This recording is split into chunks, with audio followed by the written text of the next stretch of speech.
Welcome, listener, in the shadows. We bring stories into the light. Join me as we explore the encounters no one speaks of and the things that watch from the dark.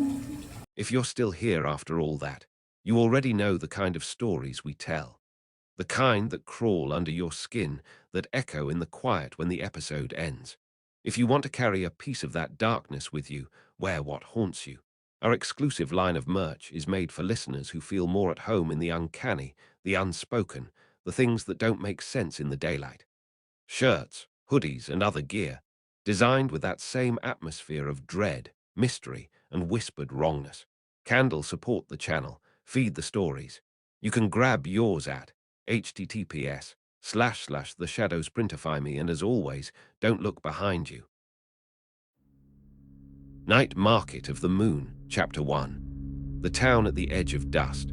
The town had no name on most maps. If you drove fast enough through the desert, it blurred into nothing more than a row of low stucco buildings, a water tower tipped like a broken tooth, and a gas station where the pumps clicked but never quite gave out a full gallon. People called it the edge, in the way someone might refer to the edge of a knife. You could live there all your life and never see past the horizon, yet you'd feel it pressing in on you, that great sheet of pale sand and stone stretching farther than your mind could reckon. The air itself felt ancient. During the day it rippled with heat that made the asphalt bleed tar and the wooden signs blister and peel. At night, when the desert cooled, the silence pressed close, and every rustle of dry brush or distant howl seemed too sharp, too alive. The moon, when it showed its face, hung low, swollen, the color of tarnished bone. When it disappeared, the stars spilled across the sky so thickly it was like staring into a wound in the universe. People here carried themselves like secrets. The old women sweeping their porches in the morning never spoke above a mutter. The men who drank outside the bar after dark never looked one another fully in the eye. There was something tight in the way everyone lived, as if the place itself demanded a tax of silence. The protagonist, Elias Fallow, had come to town by accident, or so he told himself. He was a surveyor by trade, hired for odd jobs stringing measurements across forgotten counties, and he had driven farther than he meant to, taking a road that seemed more suggestion than asphalt. His truck coughed its last half mile and coasted to a stop outside the diner, its engine heat ticking like a bomb that had already gone off. He had meant to stay for only a night, just until someone came through with the right parts. But nights in this town had a way of stretching, of pulling you in. On his first evening, Elias sat outside the motel with its fading green sign and watched the sun drop behind the mesa.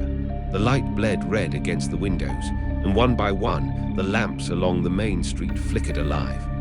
The town went quiet then, not the natural quiet of sleep, but something heavier, like a pause in breath.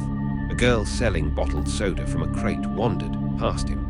She couldn't have been more than 15, with a long braid down her back and eyes like stormwater. She glanced at him once, her mouth curving into something that wasn't quite a smile. "You're early," she said. "For what?" Elias asked, startled. But the girl only walked on, her braids swaying behind her. Later that night, he heard voices through the motel walls, not conversations, but the low, dragging rhythm of prayers. Words half-sung, half-mumbled, carrying a cadence that didn't sound like any church service he knew. Elias told himself the desert heat was getting to him. He told himself people in small towns had their quirks. But as he lay on his bed, listening to the air conditioner rattle itself toward collapse, he couldn't shake the weight of the girl's words. "You're early. Early for what?" The desert wind picked up outside, sliding sand against the window glass with a sound like whispering. Elias turned on his side, but the words followed him into sleep. Chapter 2. Whispers of the market, morning in the desert, came like an insult. The sun cracked open the sky too early, spilling white fire over the town until every surface gleamed and burned. Elias woke sweating, his shirt damp, the motel's air conditioner clattering, but producing only a wheeze of lukewarm air. He wandered down to the diner, more to feel human than hungry.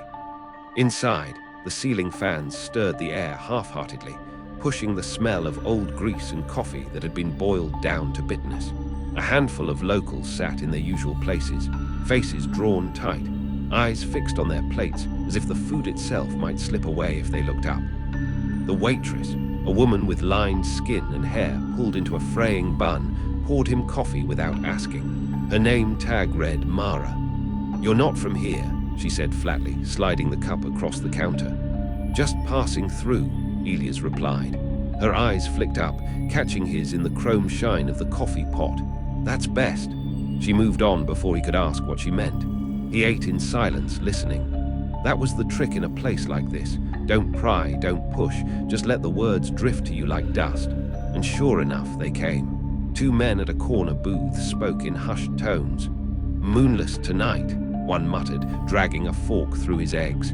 "Don't go looking for it. Don't even think it," the other hissed back. The first gave a sharp glance over his shoulder.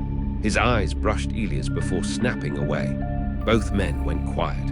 When Elias left, the sun was still clawing its way upward, the streets empty, the shadows sharp enough to cut.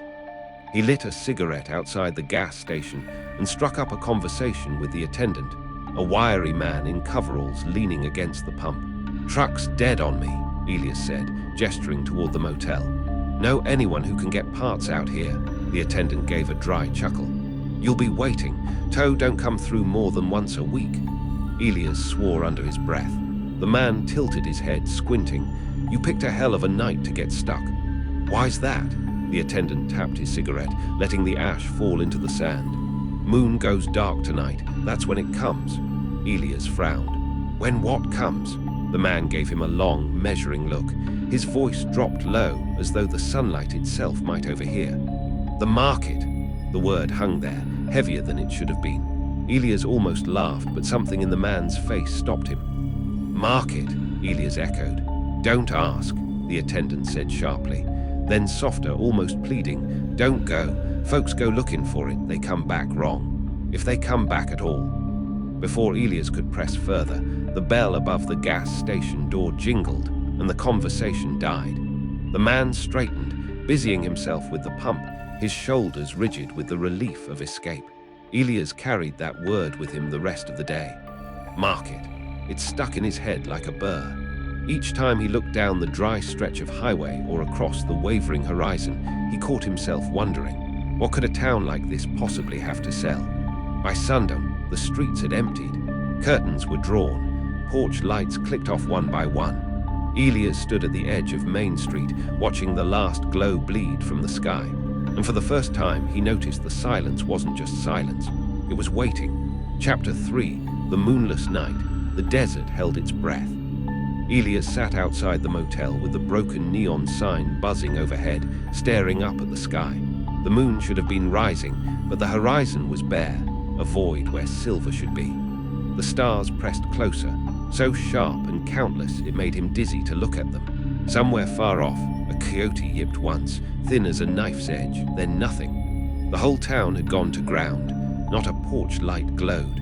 Not a dog barked. He thought he could feel every window watching him from behind their curtains. And then the wind shifted.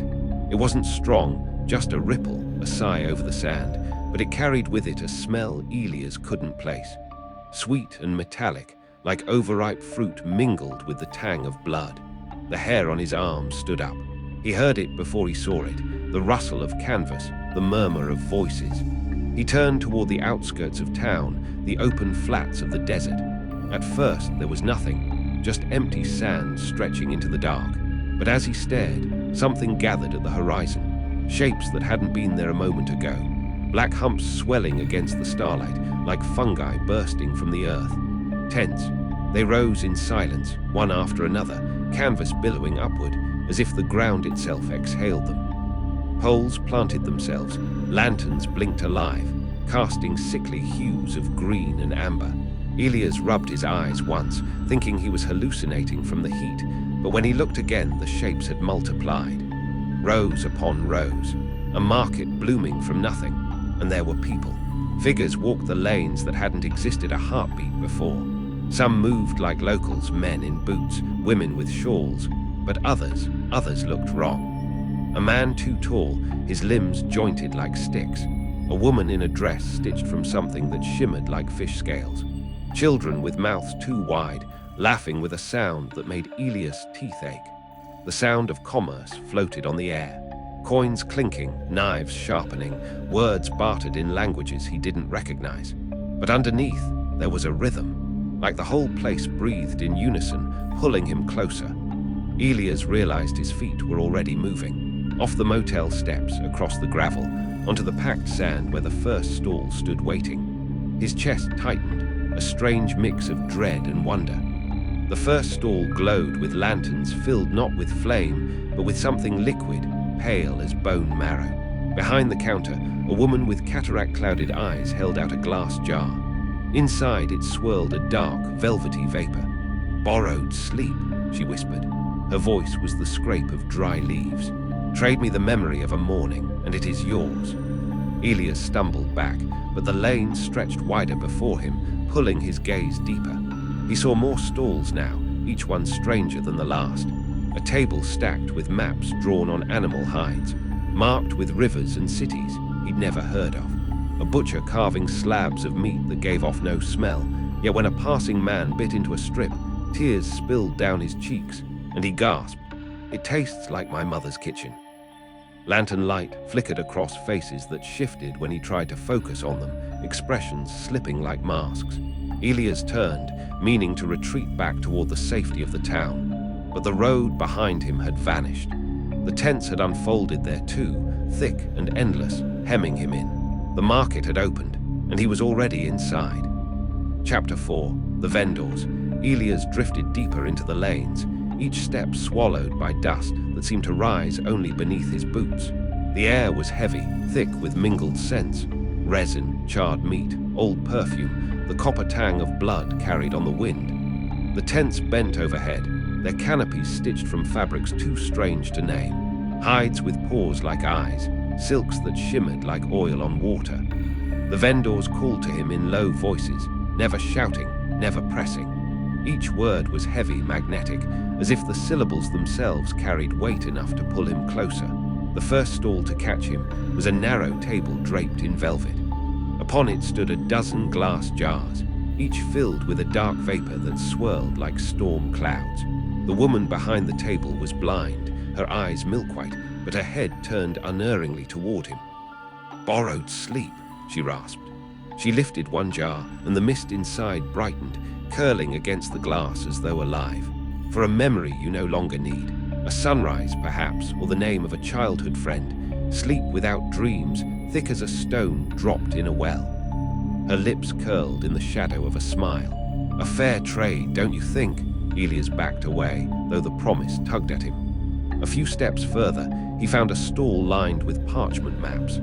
At first they seemed ordinary, though the ink glittered faintly under the lantern light.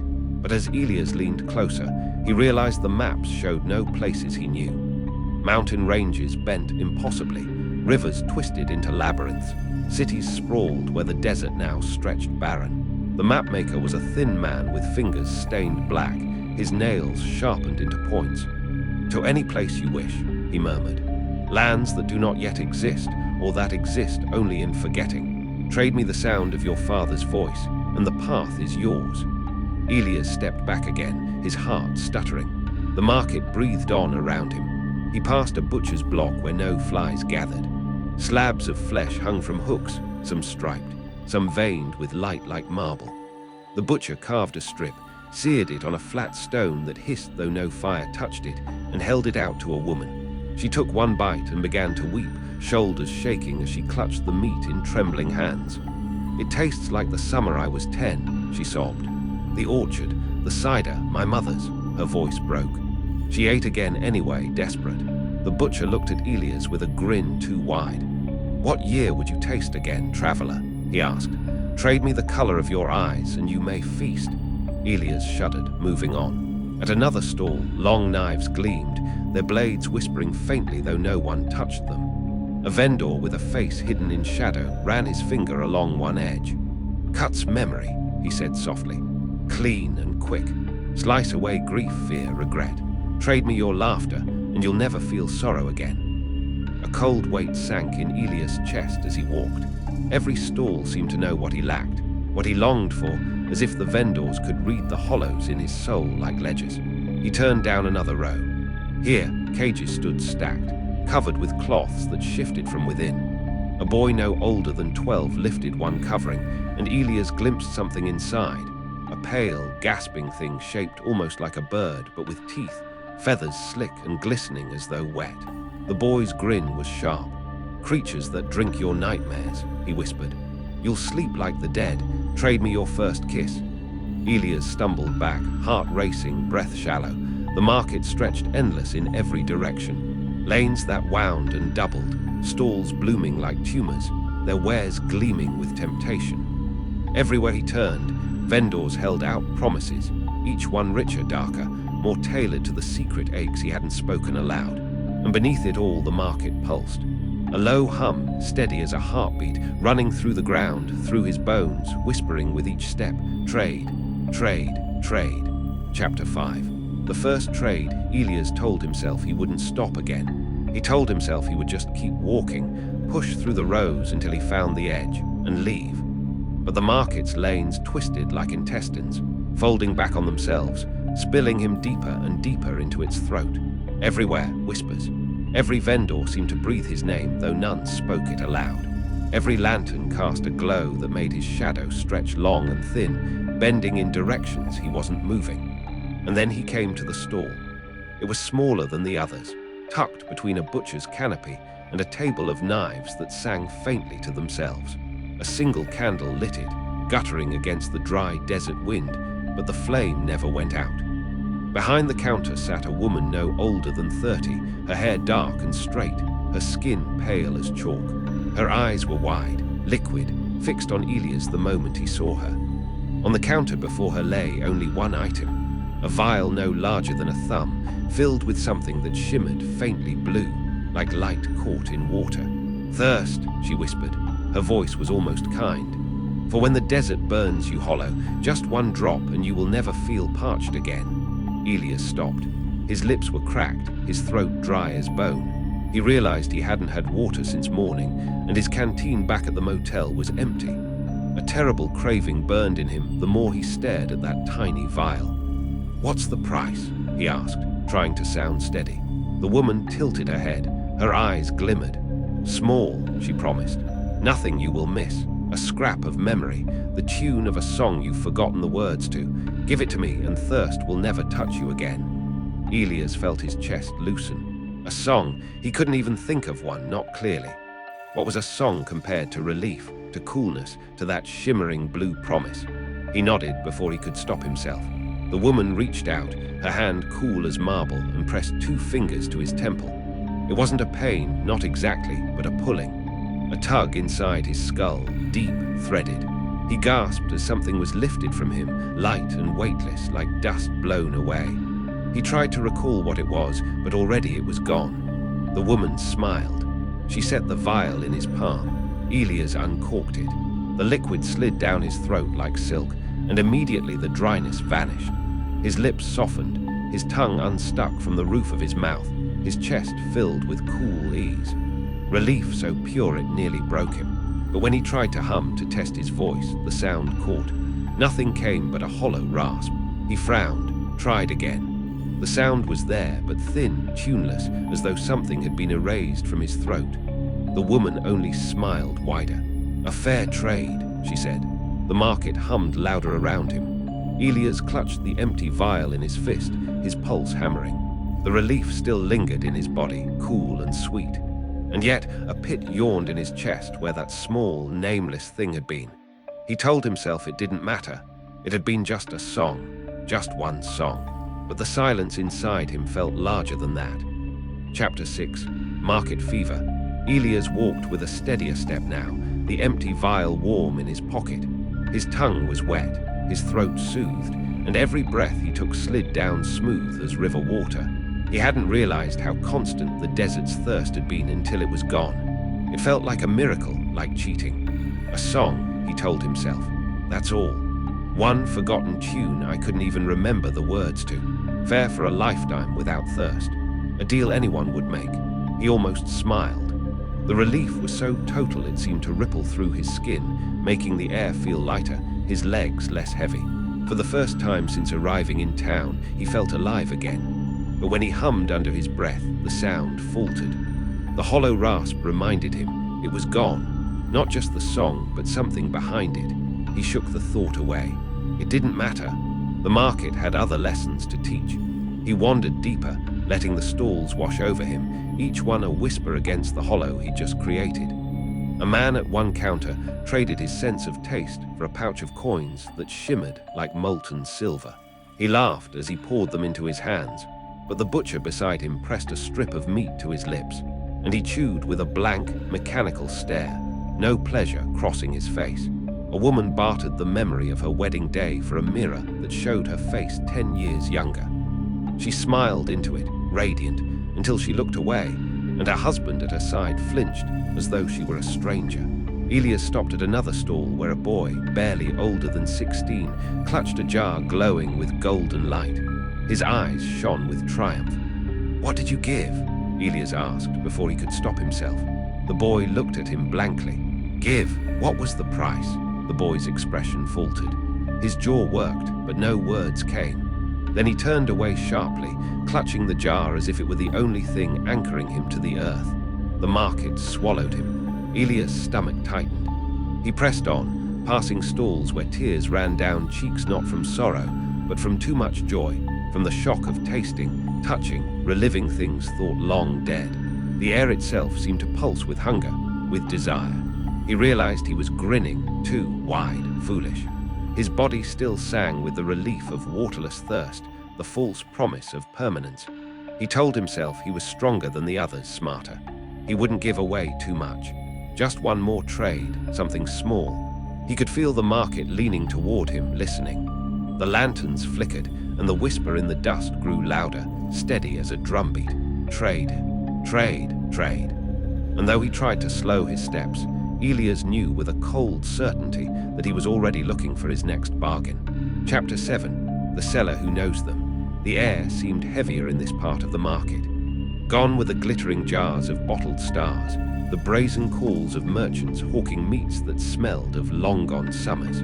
Here the stalls were subdued, their canvas muted, their lamps dim. The crowd thinned, too. Elias felt as if he were being siphoned inward, tugged along a narrow vein of the market that few others dared explore. That was when he saw the stall. It was small, unremarkable compared to the others. A table draped with cloth the color of bone dust, its edges frayed, as though it had traveled countless deserts. The lantern above it emitted no warm glow, but a sickly light the shade of old parchment. Behind it sat an old man. His hair was gray, not the silver of moonlight, but the ashen grey of something long extinguished. His eyes were pale, washed-out things, but fixed on Elias the way a nail fixes wood. He did not call out. He simply waited. Elias meant to walk past, but the old man's voice, a voice calm, low, and far too intimate, caught him. "You left the window open that winter when you were 7, the man said. "The wind froze your bedsheet stiff. You told your mother you liked the sound of it. She shut the window, tucked you tighter. You've never slept so well again." Elias stopped dead. His mouth went dry. The man spoke as though recounting something from his own memory. "That," Elias tried to clear his throat, but the words clung like burrs. "That was decades ago. How? I do not know," the man replied with a faint smile, showing no teeth. "I keep little things that slip between the cracks of a life. They find me, they always do." Elias' eyes dropped to the table. His breath stuttered. There was no exotic treasure, no grotesque talisman. Instead, ordinary objects, each one vibrating with familiarity. A chipped mug his grandmother used to drink coffee from. A thin notebook with his own childish scrawl on the first page. A marble of deep cobalt glass. The very one he had lost under the elementary school swings when he was 8. Every item on the table was his. Elias staggered forward, not in fear, but in something hungrier.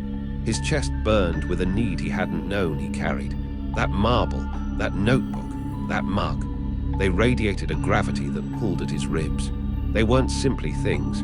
They were proof that his life had mattered, that it had happened. "What do you want for them?" Elias asked, his voice a thin thread. The man leaned forward. His pale eyes reflected nothing. "Not a limb, not your life. "A small thing," he said softly. "Something you no longer use." His finger tapped the cloth. "Your laughter, perhaps. The sound of it before you learned shame. Or the scent of rain as you knew it when you were a boy. Or maybe the name of someone you once loved. A little piece, barely noticeable, until it is." The words slithered into Elias' ears, into the cavity of his chest. His pulse thumped hard against his throat. He could almost feel the notebook's weight in his palm. He could almost taste the coffee steam rising from that chipped mug. The old ache of nostalgia hooked into him, pulling deeper than reason. And yet, the thought of parting with his laughter, with the smell of rain, with the soft hum of memory, his stomach knotted. The price was invisible, intangible, but heavy. He knew if he paid it, he'd never truly understand what had been taken until it was too late. The vendor's expression never shifted, patient, certain, as if Elias would eventually hand himself over without needing to be convinced. Elias tore his eyes from the table, forcing himself a step back. His breath came ragged, his tongue dry. "Not tonight," he muttered. The old man only nodded, the faintest tilt of his head, as if Elias had simply postponed something inevitable. "You will come back," he said. "You always do." Elias fled, swallowed by the crowd, but the weight of the old man's words clung to him, heavier than any object he might have carried away. Chapter 8. The Fallout. Elias did not remember how he found his way back through the twisting lanes. He only knew that the further he walked from the pale-eyed man's stall, the more the market seemed to thicken around him, as though conspiring to keep him in. Vendors leaned from their canopies, beckoning with gloved hands, whispering offers too soft to make out. But every one of them had a note of recognition now, as though word had spread, as though he had been marked. By the time he stumbled free into a stretch of emptier sand, his skin was clammy with sweat. He pulled at the collar of his shirt, trying to breathe, but his chest ached as if he had been holding something heavy inside it. The man's words echoed in his skull, each one sharper than the last. "Your laughter, the smell of rain, a little piece, barely noticeable, until it is."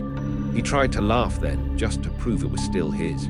The sound that came out was thin, strangled, brittle as dry reeds. It startled him. It startled him because he realized he no longer remembered how his laughter used to sound when he was young. Had it been louder, freer? Did it crack the way it did now? Or was it round and warm the way his mother's was? The more he tried to recall it, the more it slipped, like water between his fingers. He clutched his face, dragging his palms over his eyes until sparks bloomed in the dark. The stall's objects burned in his mind. That marble, the notebook, the chipped mug, they should not have been there. They should have been lost to time. And yet the hunger he'd felt to touch them, to hold them again, gnawed at him like an open wound. Elias tried to anchor himself to the present, but the market around him only made it worse. Everywhere he looked, lanterns flickered with impossible light.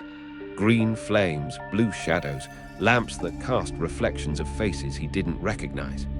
The scent of strange spices clung to his throat, but behind them, beneath them, was the unmistakable smell of rain on dust. It made him want to cry. He staggered toward the edge of the stalls, half suspecting they would twist again and funnel him back to the old man's table. His boots dragged through the sand, but the sound was drowned out by whispers, faint but constant, weaving through the alleys. They were not in any tongue he knew, yet he understood enough. Offers, temptations, bargains. 1,000 sellers humming their prices at once, their voices stretching taut inside his skull. The market wanted him. When he finally found a patch of open desert beyond the last row of stalls, Elias collapsed to his knees. The night sky above was moonless. A vault of stars spread wide, cold and unreachable. He pressed his forehead to the sand, trying to steady the riot in his chest. He told himself he had resisted. He had walked away. But beneath the relief, something darker coiled, because resistance was not victory. Resistance was only delay. The old man's certainty lingered. "You will come back. You always do." And Elias, trembling in the sand, already feared he was right. Chapter 9. The Missing Pieces. Elias woke the next morning with grit in his eyes and a dryness in his mouth that no water could cure. For a moment, he thought it had all been a dream, some fevered wandering conjured by the desert night. But when he sat up, the sand still clung to his sleeves and hair. His boots were crusted with it. He was back in his rented room above the saloon, though he had no memory of returning. The curtains were drawn tight, but even through the fabric he could tell the sun was already high. Elias rubbed at his temples, trying to ground himself, but the world had a new tilt to it, a faint but undeniable wrongness. He went to the small basin in the corner, filled it with water from the pitcher, and bent to splash his face. When he straightened, he met his reflection in the mirror nailed to the wall. The glass showed his face, lined and weary, his eyes sunken from restless sleep. But something else was missing. Not a wrinkle, not a scar, something deeper. He couldn't place it. The way he looked at himself was different, as though a part of the man in the mirror had slipped out during the night and wandered away. He laughed then, out of habit, trying to cut through the unease. The sound startled him. It was hollow. The laugh echoed wrong against the walls, sharp and dry, the noise of a stranger. He felt his throat clutch around it, his chest reject it, as if the sound did not belong to him at all. He clamped his mouth shut, pulse racing. His mind raced back to the pale-eyed vendor.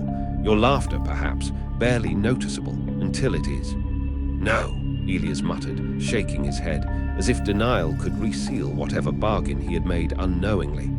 I didn't trade. I walked away. And yet, the cost had found him. As the day crawled on, Elias noticed more absences. The smell of coffee drifting up from the saloon's kitchen no longer stirred him the way it always had. It was a scent like any other, burnt beans and bitterness, stripped of the comfort it once carried.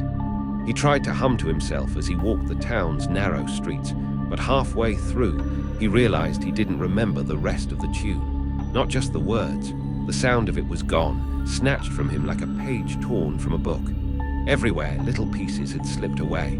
The memory of rain, the way it smelled when summer storms rolled over the desert, was just absent.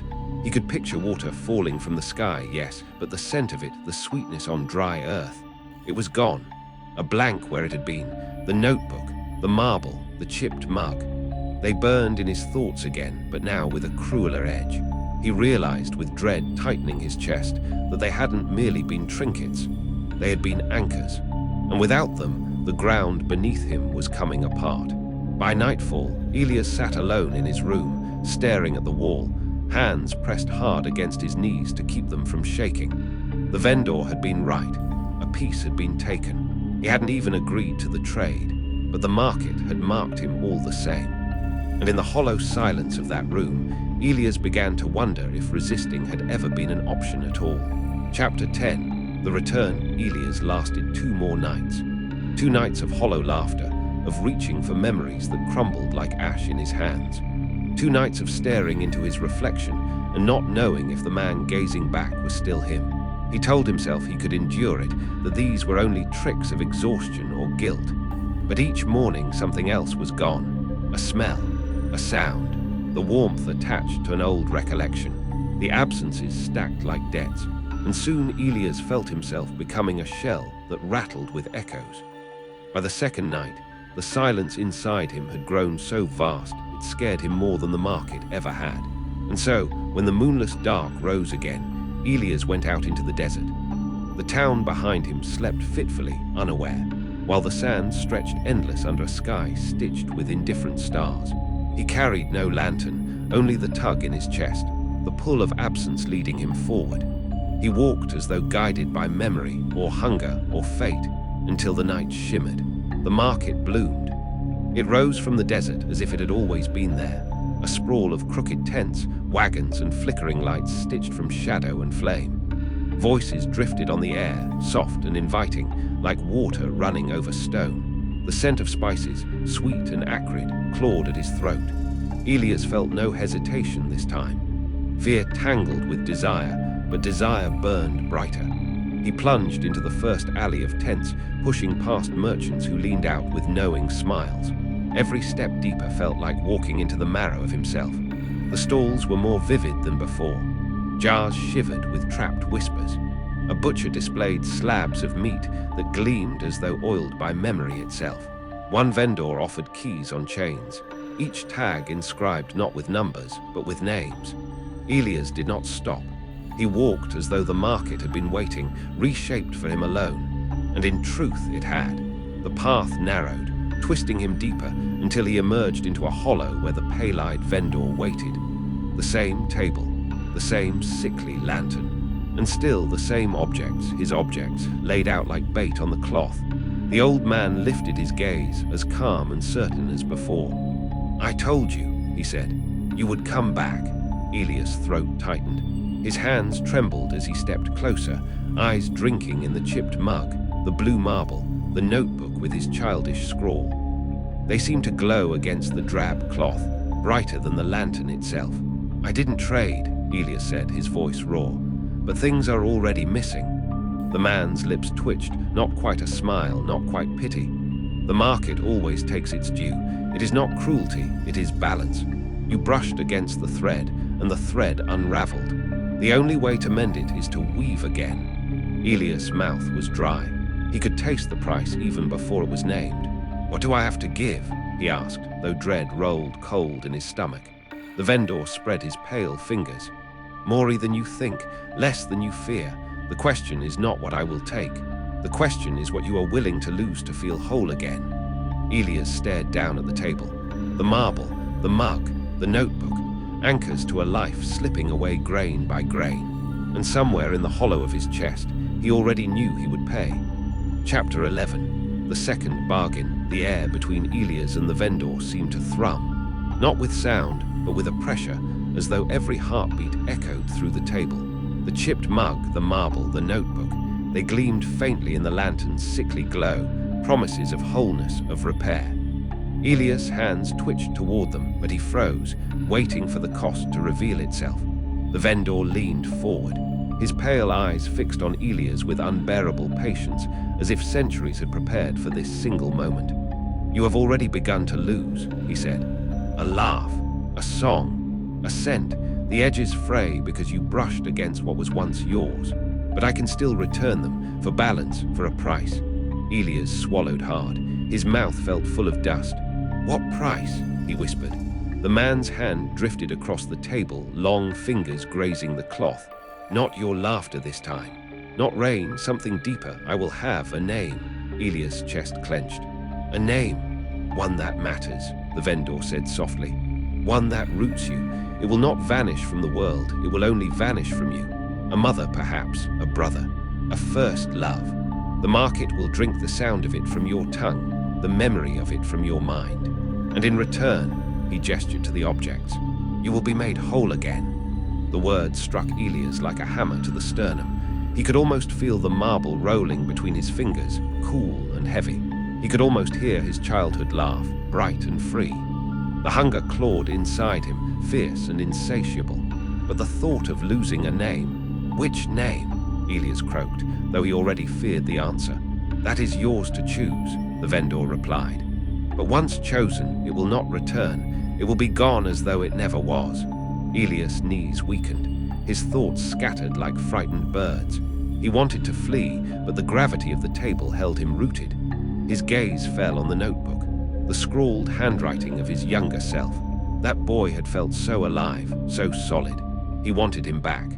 His lips moved before his reason could stop them. A name rose, one that had been lingering like a shadow all along. His sister's. He had not spoken it in years. They had grown apart after his father's death, their lives splitting down different roads. He loved her still, didn't he? He tried to picture her face and found the image blurred, already slipping. "If I give it," Elias rasped, "she won't know, she won't be harmed." "She will remain," the vendor said, "but she will be to you as a stranger in the street, a face unmoored from meaning, a voice without anchor. You will not even feel her absence. You will only know what you have gained." Elias' heart thudded like a war drum. He shut his eyes. For a moment, he tried to call up his sister's laugh, the tilt of her head when she teased him, the scent of her hair in childhood summers. But the harder he tried, the less it came. Her name quivered on his tongue, and then, like a thread snapping, he let it go. The vendor's hand closed around the sound, invisible but final, drawing it out of Elias' mouth like breath on a cold night. A chill swept through him, and when he opened his eyes, the vendor was sliding the marble, the mug, the notebook across the table. They were warm in Elias' hands, too warm. Relief swelled in his chest, so fierce it nearly made him weep. For a moment he felt restored, solid, himself again. And then he realized he could not remember what he had lost, only that something was missing, hidden by the sweetness of the return. The vendor sat back, his pale eyes gleaming with quiet satisfaction. "You see," he said, "balance." Elias clutched the notebook to his chest, trembling. He told himself it was a victory. He told himself he had mended what had frayed. But deep inside, beneath the flood of relief, was the hollow certainty that this was not the last trade he would make. Chapter 12. Hollow Anchors. Elias woke with the notebook pressed to his chest. He did not remember falling asleep, only the feverish relief of clutching it in the market, its pages hot, as if fresh from the press of his younger self's hand. Now it lay cool against him, worn at the edges, the spine bent where it had once been thumbed over and over. He flipped through the pages, expecting nonsense or forgery, but there it was. His scrawl, his crooked letters, the tiny worlds he had built in the margins. His boyhood returned. The sight of it nearly made him cry. Yet when he tried to recall why he had wept the night before, what bargain had brought this back to him, the memory blurred. He knew he had paid something. He knew the vendor had asked, but the specifics skittered away like startled mice. There was a gap, sharp-edged and echoing, where something important had been. He thought of family, of the line of his blood. His father, his mother, he saw their faces clearly. But beyond them, the branches of memory thinned.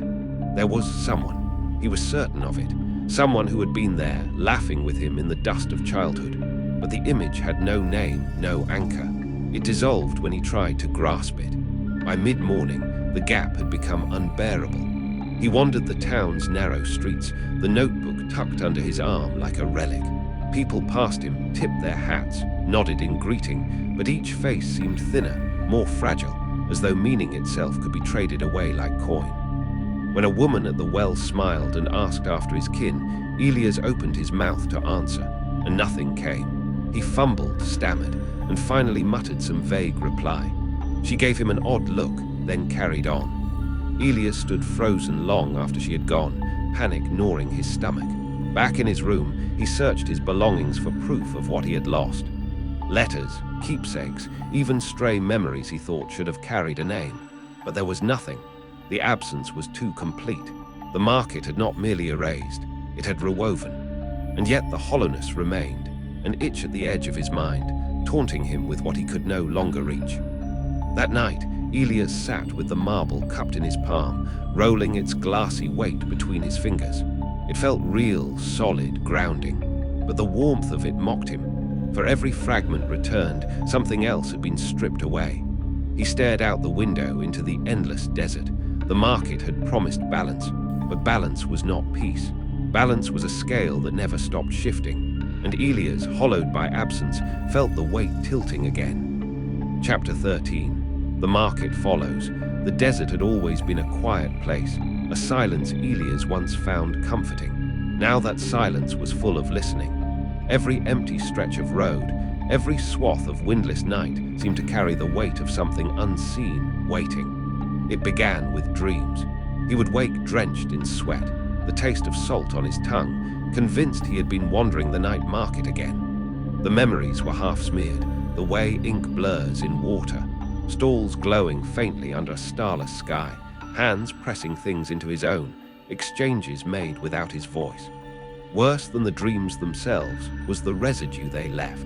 He'd wake with something missing, a childhood song he once hummed on long drives with his sister, the smell of his father's pipe tobacco that used to cling in memory. Little things, personal but anchoring, now gone. And then the waking world began to rot in their shape. Walking down to the gas station, Elias passed a man in a leather hat leaning on the pump. Something in his posture snagged Elias' breath. It was the old spice seller, the one who had first sold him a sliver of sweetness. The man tilted his head slowly, like recognizing an old friend. When Elias blinked, he was gone. Another time at the grocery store, he turned down the aisle of canned goods and found the shelves rearranged into strange order. Jars of borrowed sleep, neatly lined, labels written in the curling script of the market. He backed out, heart hammering, and when he returned a moment later, the aisle was ordinary again. The worst was at home. One night, in the quiet drip of the sink, he heard the murmur of voices in his living room. He crept toward them, each step leaden, and saw the flicker of lantern light spilling under the door. His throat tightened. He pressed his ear against the frame and recognized the cadences. Vendors haggling, whispering, laughing in that low, secretive way. When he opened the door, the room was dark, empty, cold. Only the faint smell of saffron lingered, impossible in his small desert house. Elias understood then. The market was no longer bound by the moonless desert. It was inside him, carried in the empty spaces he had traded away. He tried to resist. He told himself not to think of it, not to remember. But forgetting was what the market wanted. In each lapse, in every hollowed space, it found another doorway. And soon, Elias began to hear invitations in places no voice belonged. The hiss of the kettle, the creak of his porch, the slow rasp of his own breath in the dead hours of the night. Each whispered the same words in a dozen accents, in countless voices he half remembered. "We're still waiting, Elias. The market isn't done with you yet." Chapter 14. The willing return. Elias fought longer than he cared to admit. Days turned brittle and thin, each one a shard of denial. He tried the church at the edge of town, sitting through sermons that rattled off against the walls like empty shells. He tried whiskey, draining it until his stomach burned, hoping drunkenness might drown the whispering cadence of the market. He even drove out to the far interstate, letting the desert pass in long, unbroken miles, thinking maybe distance could loosen whatever root had grown inside him. But the voices never left. The invitations came not only at night now, but under the merciless noon sun. A flicker of stalls at the edge of his vision, the impression of incense in the grocery store parking lot, the faint texture of coins against his palm when his hands were empty. His life no longer belonged to itself, and one evening he stopped fighting. It was not a choice, not truly. He felt it in his bones, the way one feels the coming of fever, inevitable, carried in the marrow. He walked out of town as the last glow of dusk bled from the sky, carrying nothing but the clothes on his back. His feet knew the way even as his mind resisted naming the destination. The desert stretched before him, pale and hushed, the horizon soft as ash. And then he saw it bloom. Like a mirage, the night market unfurled itself from the sand. First the lanterns, trembling gold in the emptiness. Then the stalls, their wooden frames pushing through the soil like weeds, their canopies snapping into place. The vendors appeared last, stepping forward as though they had been waiting beneath the earth all along. This time there was no shock, no wonder, only the cold relief of inevitability. Elias stepped into the glow as though returning home. The vendors smiled, some with too many teeth, others with none at all. A few called his name. Their voices did not rise above a murmur, but it was enough. They had been expecting him. At the center of the market, Elias stopped. His pulse was steady, his throat dry. He realized that what unsettled him most was not fear anymore, but hunger, a need, sharp and certain, that had been planted the moment he made his first trade. He was not here by accident. He was here because he belonged to it now. And as Elias stepped deeper, the stalls seemed to bend toward him, as though the market itself leaned in closer, eager, ready to see what he might give up next. Chapter 15. The final bargain. The stalls of the night market pressed closer than Elias remembered, their canopies sagging low, as if the very air bent beneath the weight of all that was for sale. Every lantern guttered in rhythm with his breathing. He felt them watching him, the vendors, yes, but more than that. The market itself, listening, waiting. He passed by familiar stalls, the jars of borrowed sleep, the folded maps to nowhere, the meats that bled memory on the tongue. None of them called to him now. He had traded in fragments before, moments, melodies, faces, but tonight the market demanded something greater. He felt it in his chest, in the hollow ache of what he had already lost. At the center was a stall he had not seen before. It was simple, unadorned. A bare table draped in black cloth, with only a single object resting on it. A mirror. Elias stopped.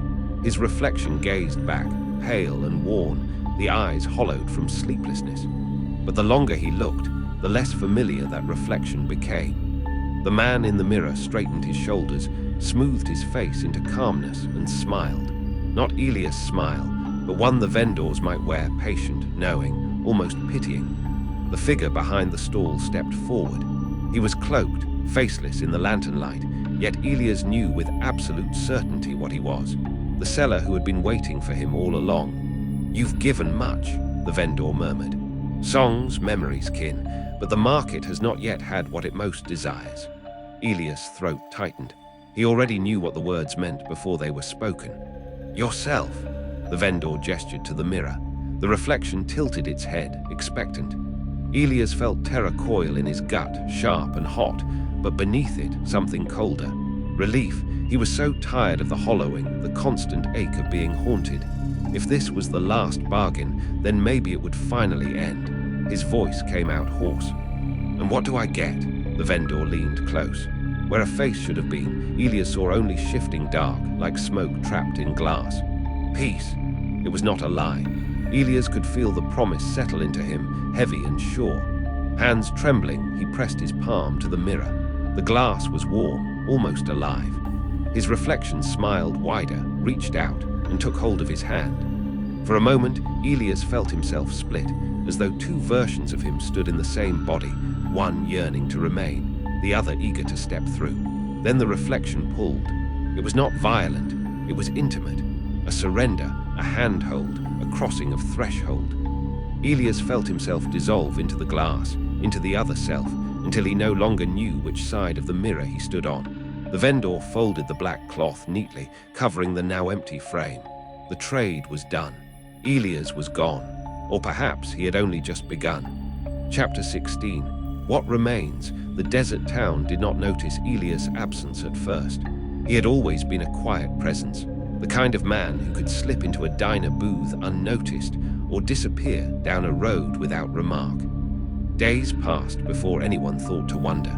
His landlord came by to collect rent and found the house empty, the door unlocked. The air inside carried no trace of its tenant, no clothes in the closet, no dishes in the sink, no photographs on the walls, as if Elias had never lived there at all. Only one detail remained, a faint scent, difficult to place, of saffron and smoke. His sister tried to call. She heard the ring echo endlessly until the line cut to silence. A week later, she drove out from the city, uneasy, carrying all the memories of him that still weighed heavy on her heart. Yet as she pulled into town, something strange tightened around her thoughts. Elias Fallow. The name felt brittle in her mouth. Who was he again? A cousin, a friend from childhood. She remembered his face, but only in fragments, like an unfinished sketch. His voice she could not recall at all. The neighbors were worse. "I think a man lived there," one said uncertainly when asked about Elias' house. Kept to himself. What was his name? Edwin? Eric? "No," another interrupted, frowning. "That place has been empty for months. Longer, maybe." Each answer contradicted the last. Memory frayed at the edges, curling into nothing. The sister walked through the house that should have been his, running her hands over the walls, desperate for proof. She found none. No photographs, no receipts, no records of a man named Elias Fallow anywhere in the town office. Even his driver's license, tucked in her purse for safekeeping, seemed altered, the letters of his name faint, as though smudged by time. And yet in her chest, she still carried the grief of someone who had lost, a hollow ache without shape. She sat in the living room of his abandoned home until dusk, trying to cry, but no tears came. Grief without memory is only confusion. That night, she dreamt of a market, a place of lantern light and murmuring voices. She woke with the taste of salt on her lips and the image of her brother, not as he had been, but as something waiting across a table, smiling with a stranger's patience. She whispered his name one last time, but it slipped from her tongue like water through a sieve. By morning, she could not recall why she had come at all. The desert, in its infinite patience, had swallowed another. Chapter 17. The market's price. The night market hummed with a deeper vitality now, as though one more life fed its veins. The stalls pressed together in tighter rows, their wares glowing with a sharper lure, their vendors smiling with renewed hunger. Elias stood among them. At least, something that carried his face did. He no longer felt the weight of hunger or memory or even choice. All those had been traded away. What remained was a stillness that felt almost holy, like water gone perfectly calm after swallowing a stone. He stood behind a stall of his own. He had not built it, and yet it had always been there, waiting for him. Upon the table lay items he could not recognize, though each radiated with an intimacy that pierced him. A ring once clasped by a trembling hand, a childhood laugh contained in a small vial, a folded scrap of fabric that smelled faintly of grief. These were not his, but he knew them as if they had been. And when a wanderer approached, hesitant and wide-eyed under the moonless sky, Elias smiled with the patience of the market itself. Words came to his lips unbidden, carrying the rhythm of countless bargains before his own. "You've come a long way," he murmured, "and you've brought more with you than you know." The stranger blinked, drawn to the objects, their hands already twitching toward pockets, toward hidden offerings they did not yet realize could be sold.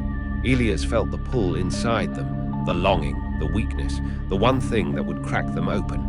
He could see it as clearly as the moonless desert around them. For a flicker, he thought of resisting, thought of warning them away, of breaking the cycle. But the thought withered before it fully bloomed. His place was here. The bargain had been sealed. The stranger lifted their gaze to him, pupils wide with fear and wonder. "What's the price?" they whispered. Elias leaned forward, and for the first time his smile was not entirely his own. "Only what you can spare." The market breathed around him, lanterns swaying, voices rising like a tide. Another trade was about to be made. And Elias, no longer customer, no longer man, felt the satisfaction of the market flowing through him, patient, eternal, merciless. The price had always been himself. Epilogue, the next moonless night. The desert does not keep time the way men do. It remembers in dunes and silences, in winds that erase footprints before the sun has risen. But it knows the rhythm of the market. Every moonless night, it blooms again, as inevitable as thirst. The lanterns rise first, their flames guttering against the black sky. Then the stalls, unfolding as though they had been buried shallow beneath the sand. The vendors step forward, patient and smiling, their faces both familiar and strange. On this night, a new wanderer comes. She is young, tired, carrying grief like a stone in her chest. She has walked farther than she meant to, chasing the thin thread of a dream she cannot quite recall. When the lights appear on the horizon, she follows them, drawn by the promise of company in the vast and empty dark. The market greets her warmly. Incense coils through the air, spices burn sweet against the tongue, voices murmur with kindness. She drifts between stalls, entranced, until one in particular catches her eye. A man stands behind it, pale, patient, eyes both welcoming and hollow. His table is laid with offerings that seem made for her alone. A seashell humming faintly with the sound of waves she once heard as a child. A ribbon from a dress her mother wore. A tune she had been trying to remember for years. She steps closer. The vendor inclines his head, lips curving into a faint, knowing smile. His voice is low, gentle, almost tender. "You've come a long way," he murmurs, "and you've brought more with you than you realize." The girl hesitates, heart quickening. "What's the price?" The man's smile widens, and the lanterns seem to lean closer, their flames trembling with anticipation. "Only what you can spare." The desert listens. The bargain waits. The cycle continues. And above them all, the moonless sky remains empty, patient, eternal. You made it back for now. But the things in the dark never truly leave, do they? They watch. They wait. And perhaps they remember you now, too. If you want to hear more, if you dare to listen again, step back into the shadows. Like the video. Subscribe. But know this, some doors once opened do not close so easily.